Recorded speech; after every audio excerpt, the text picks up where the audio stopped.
Good afternoon and welcome. My name is Andy Campbell and this is 12 and a half minutes, your weekly hit of hope, information and inspiration, brought to you by Elevator, one of Scotland's leading entrepreneurial and business support organisations.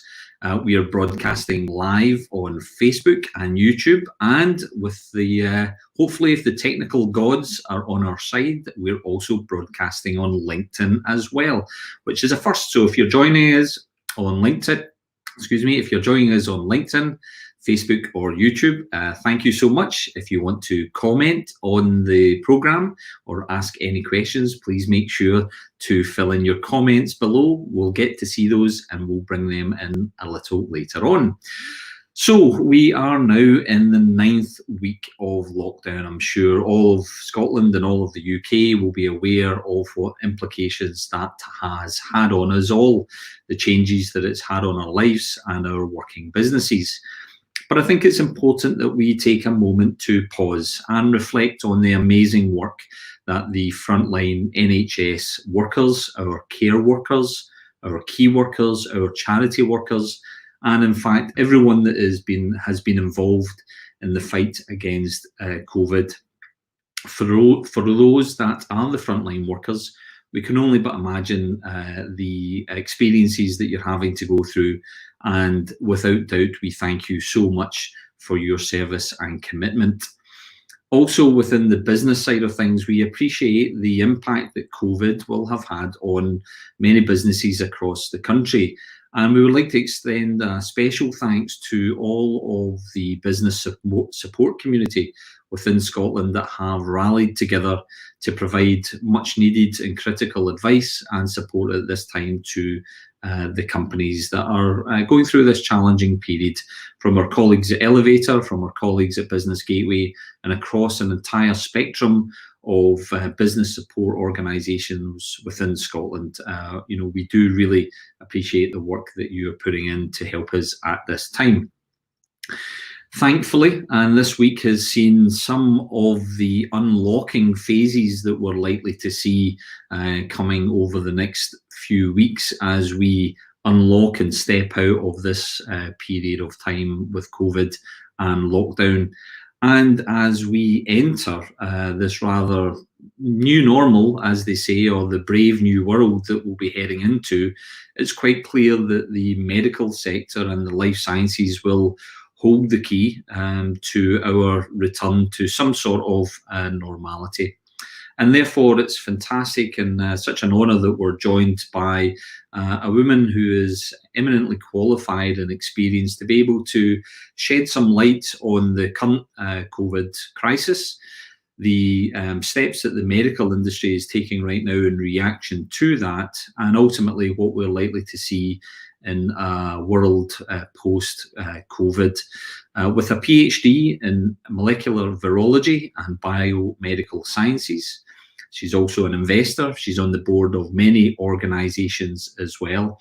I'm absolutely delighted to extend a very warm welcome to Dr Poonam Malik.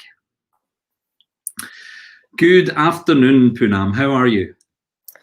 Thank you, Andy. Good afternoon. I am fine, thank you, and very pleased to be here. So thank you for the invite, and hello everyone who's listening to us and watching us. Well, it's great that you're able to join us, Poonam. I know that you've been a woman in demand over the last number of weeks. You've been very active and very involved in both the medical and the business ecosystems, providing words of wisdom and words of support. So thank you that you're able to join us today. And where has your lockdown been living out of, Poonam? So I live in Dalgety Bay, looking over the lovely Forth, which is I'm at the moment able to see. So yeah, that's where the past 9 weeks have been. Great. With 2 kids in the house and a respiratory pediatric consultant husband. Oh, well, I'm sure you've in demand across all areas there as well. So, as I say, thank you so much for joining us. We spoke, of course, previously, and I think you've touched on so many areas that are really vital and important at this time. And hopefully when we get into the Q&A, we'll be able to dig into those in a little bit more detail. But maybe if I could just hand over to yourself initially, Poonam, to give a couple of minutes overview and introduction to yourself, a little bit about your background and maybe what you're involved in at this current moment. So over to yourself now, Poonam. Thank you, Andy. And pleased to be here, as I said. And in terms of my background, as Andy said, my background is I've did my PhD in very much the virology lab, MRC virology, which is at the moment at forefront of solving this COVID crisis, and in the University of Glasgow, and working on several viruses. So my background and expertise is in biomedical and life sciences. And since then, I've also worked at the University of Edinburgh, which is again leading in terms of what is the COVID challenge and what the virus background and solutions tell us. Also, other places in England at University of Cumbria and Lancaster, I have worked both in the research management and capacity building capability. And since then, bringing my subject matter expertise to make it a bit more vital so that I can contribute to the wider businesses and economy point of view, where we can utilize the knowledge as being made useful. I am being involved in commercialization of knowledge that comes out of the university, as well as the economic redevelopment. So I'm on the board of Scottish Enterprise, which is very much the national economic development agency for Scotland, trying to help and work with businesses both here in the country, as well as Scottish Development International at the international front, and both on the export and import side of the businesses to help and shine light on our companies and showing pathway into various places of the world. And the Scottish Investment Bank, which co-invests and invests into helping the companies and businesses, and regional inequality is very much on our forefront. Along with that, being an academic by background and trying to help the businesses, skills agenda is also very much of my interest. And so I'm also on the board of Skills Development Scotland, which is the National Economic Development Agency for Scotland, in terms of the current focus, which is very relevant to where we are in lockdown, is in terms of digital skills and upskilling and reskilling. And I'm sure in terms of their recent work has been phenomenal for my way of world and the job focus, where while the government have put in quite a lot of effort, but we are going to see a lot of reskilling and upskilling required. And some other interests, supporting women founders have been one of my biggest passion, and in women in science initially. And I was pleased when Jackie Waring, I met her and she invited me to join. And since then, I've been working very closely with Investing Women Angels, Jackie and the team. So we are trying to help the women founders, as well as form an angel investor community, which is Investing Women Angels is the only all-female angels community in Scotland. So that research shows that the women founders, while they start the businesses, they face challenges. Only a very limited 1% to 2% of venture capital funding goes. So that's been supporting. And also from role modeling and mentoring point of view, that has been a passion. And in third sector, I support on the board of First Port, which is a national economic social enterprise development agency, who are doing a tremendous job in third sector resilience fund. That's a fantastic overview, Poonam, and clearly, as we mentioned earlier, a person in demand. You're involved in so much, and it's great to see you bringing that expertise and sharing that expertise throughout the many organisations that you're involved in. The world is so focused on COVID right now. This is a brand new thing for all of us in our generation, in our lifetime. But from a medical point of view, Poonam, it'd be great to just get your understanding of what do we know about this virus to date. So I suppose we have heard enough in the last 9 weeks or more since we are in lockdown about the COVID. So it's a severe acute respiratory syndrome virus, which affects our respiratory tract, lungs, and various symptoms have now been reported. It started life in China, I suppose, in early December. And the world didn't take it very seriously till late January when China shut down, and then it spread to Europe, and eventually in March it reached our doorsteps and we had our very first cases. And it's influenza-like symptoms, so similar to what we see every winter season in terms of influenza symptoms, which affects our lungs and goes through nose. So, and it is a virus which jumped from animals into humans, and so this wasn't existing in the world before. So it's a new virus, so we don't know very much of biology in it, and scientists are trying to work out. Yeah, and clearly that is the big challenge that we have, is there is no vaccine. Treatments are unknown, but what we have seen is the medical sector are really reacting globally in the fight against this pandemic. So could you give us a little bit of an insight into maybe some of the positives that you're seeing within the medical and life sciences, and maybe some of the things that will be the lasting legacies that will come from this? I think the scientific sector in general is very collaborative in nature, but one of the biggest positive or silver lining, if I were to take from this crisis, is the collaboration across board, whether it's the medical community, research community, government, private sector community. And what has happened as a result of that people have joined forces, they've given their time, they've given tremendous amount of funding to come out of it, because practically whole world shut down at one point, which hasn't been seen before in other cases. And what has happened is, in terms of, as you said rightly, there wasn't a vaccine because the virus didn't exist before December. We didn't know very much about it. So nobody has a ready-made cure for it. There's no prevention for it. So prevention in terms of vaccine, there are efforts in the UK from Oxford Group, from Imperial in London, and they have gone into human trials, and similar group efforts have been made in USA, in Germany, and across the world.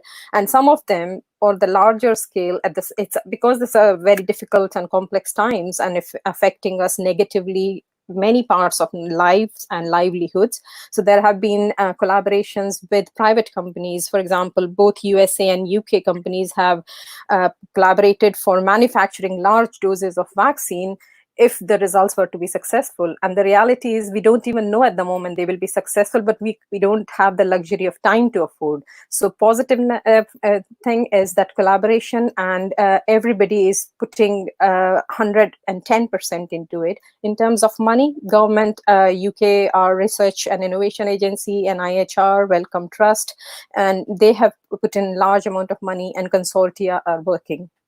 Yeah, it's, I mean, really from our point of view, it's fantastic to see that globalization, the world getting behind a common goal and a common effort. And I guess also as well, the medical sector is not necessarily known for its speed of innovation. There is due process that has to take place, but that's been extended or rather increased in terms of efficiency as well. I think that is another positive, if I were to take that, the life sciences funding and investment, especially in Scotland and UK and Europe, I would say has been to some extent not as positive in the past, because the process takes 20 years almost to take a drug into market. And as a result, the more investment is staying across the pond in the USA and other places. But in this crisis, I think a lot of decision making has been so expedited and so put forward that people are now beginning to look at it and thinking that, I suppose, if this can be done, obviously safety is paramount because a drug and approval, so we cannot lack in that. But as a result, if we can take and those regulatory processes can be worked in a different and better way and enhance the process, I'm sure we will see much more innovation coming out. Yeah, no, that's great to hear. And I suppose along with the opportunities and the positive lasting legacies that have come from this, COVID has probably exposed some weaknesses within particular areas. Is there some thoughts that you've got that spring to mind on that, Poonam? I think as you're saying, in terms of if I were to confine it to the health sector and health crisis as we are facing, it was a decision. So some of the decision when the COVID hit it, our NHS and NHS health workers and the government have coped with it, and NHS has done remarkable job in doing what it is. But what we have seen is that those personal protective equipment, or PPE as it has become the favorite word, or the hand sanitizer which were propagated that everybody should use, or the ventilator which was coming out in other countries that it was becoming a shortage and we needed it. While we coped with it, there have been information about the shortages of it, and our innovative companies have responded tremendously well in terms of supplying for it. But what it showed weakness is in terms of our own some supply chain, too distant, relying on a single supplier somewhere across the world, or our agile manufacturing, which we used to be known for it. For some time, we have let it go because it wasn't needed. But I think in coming times, probably investors will look at that and also look at what is your option B. If it is the cost is the criteria for going up far, but what is your option B? And the policymakers will also have to look at that.